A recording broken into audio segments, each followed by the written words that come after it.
When I started playing folk music on accordion, I started to see a certain trend that everybody played everything except our own music.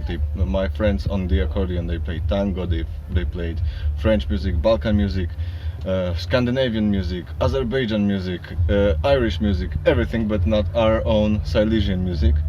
And I started thinking, come on, hey, we got our culture. We speak in among ourselves. We speak in a living dialect of Polish.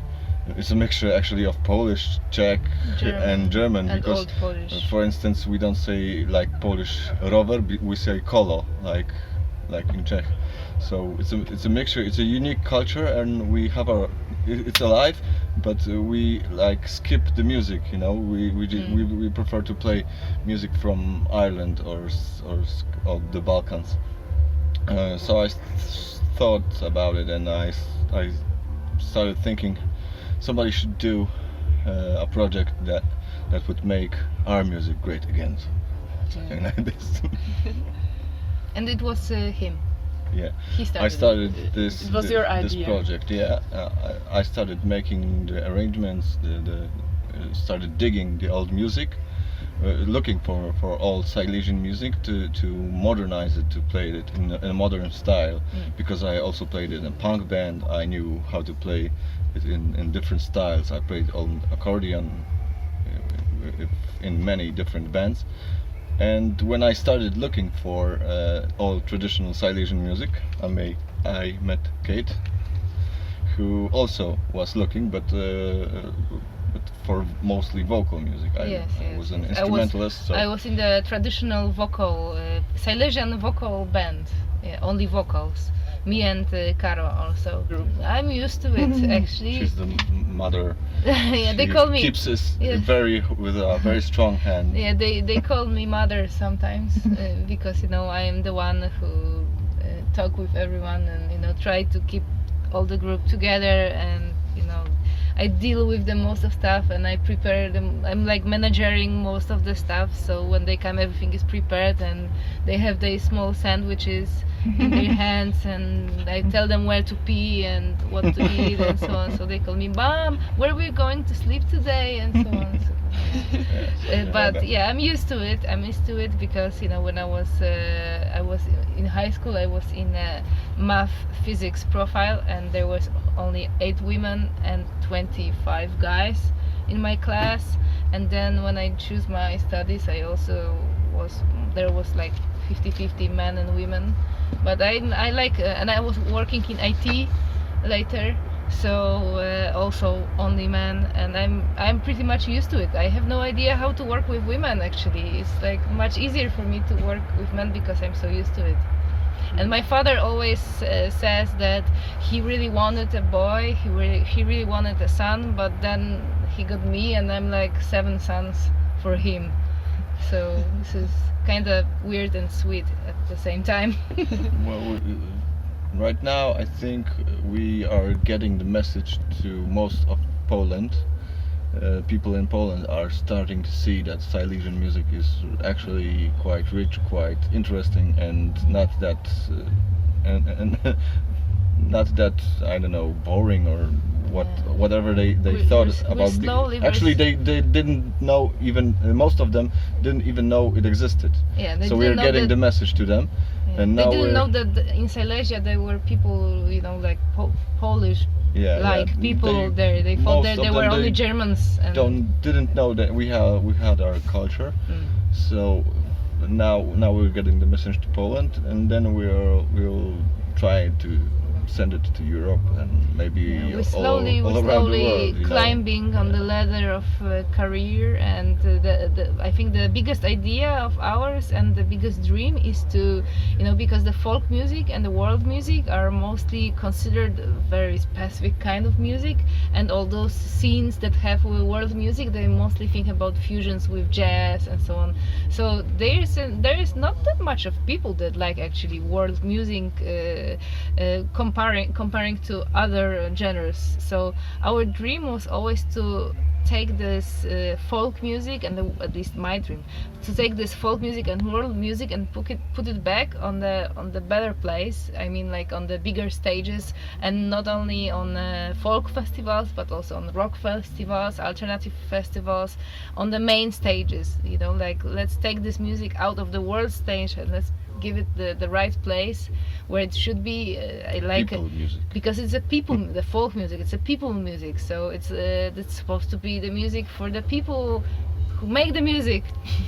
I got lost. So yeah, generally it was the only music that people had at some point, and that was the best music for them. And then suddenly it's like some kind of museum of music. Oh, the world music. Oh, those freaks that, you know, they're dealing with some kind of old Afro folk drums, yeah. folk music. Yeah, let's keep them on the world stage. No, we want back to the main stage, man. Yeah.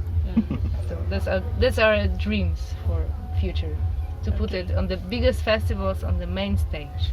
Okay. I don't. My father was a miner, and my mother was my mother mostly, and my grandmother was a singer. Actually, no, not my grandmother. She was a singer in opera, but yeah, it was like 2 generations ago, and she died when I was like 2 years old. So I never heard her singing. My father is really an awesome singer, but he was a miner, so singing for him wasn't like a hobby or anything. But he and my mother, they were like very funny people.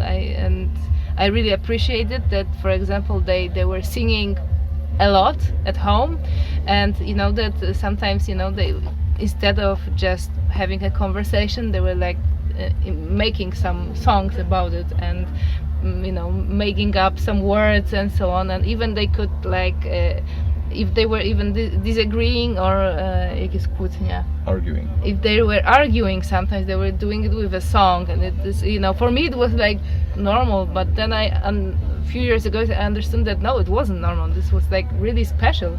So yeah, but I didn't have like this music in my family, so I cannot say that I'm like a daughter of some famous traditional. But what's interesting about this region that we live in, the kids said her father was a miner, and it's really like this, that the region that we live in were mostly villages.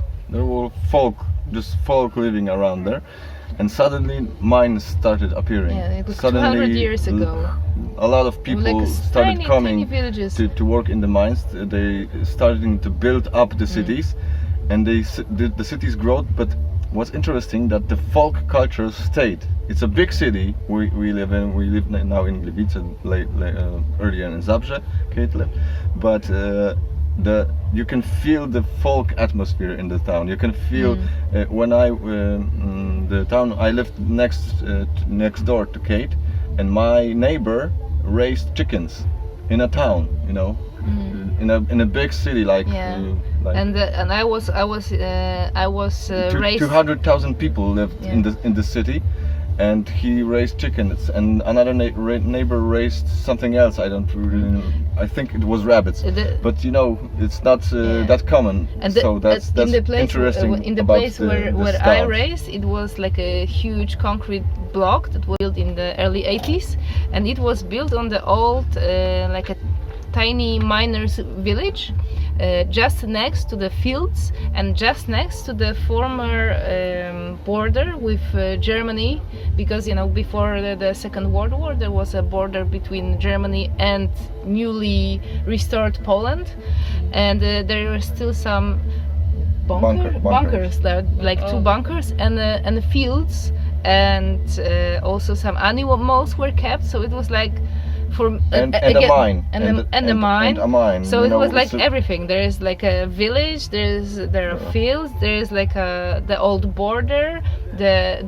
tiny industry. brick miners village, and then this concrete block with a lot of people who came for work in the mines and so on. Yeah. So I was mostly raised, in the very like a very Think strange about mixture. Ornatowice. It's a town near us.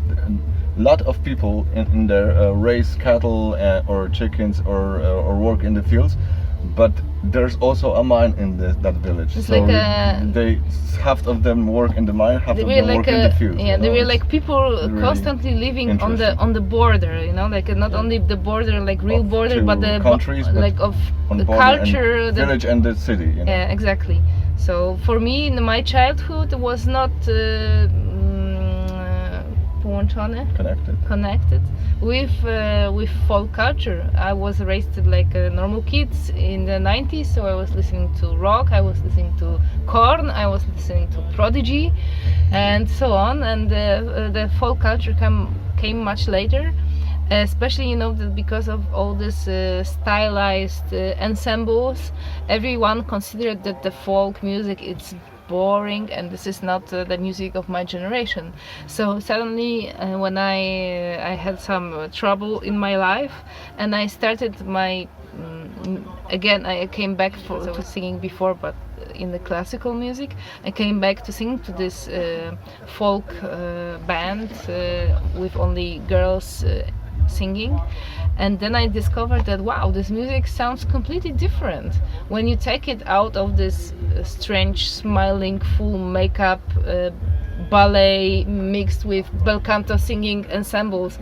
That oh yeah, this makes sense suddenly, just the women singing this have like completely different power, and it works differently. So that's how I start my digging in this culture, and I started to looking for the music and to looking for the truth about this music, how it looks, because of course in the 50s when those huge ensembles mostly based on the communist Russians huge ballets inspired folkloristic bands when they were set, people in the villages, they knew that to win any contest or anything you have to be like them because they are the best. And that's how the culture started changing, because they wanted to be better, they wanted to sing bel canto and so on. Like in the opera. So you have to look in the archives, and you have to read archives, and you have to read a lot of books and try to find some recordings, and then you discover that wow, this music was completely different, and at those times it really made sense because it was real, because the people were really singing their feelings and their stories. Yeah, so this is like our passion.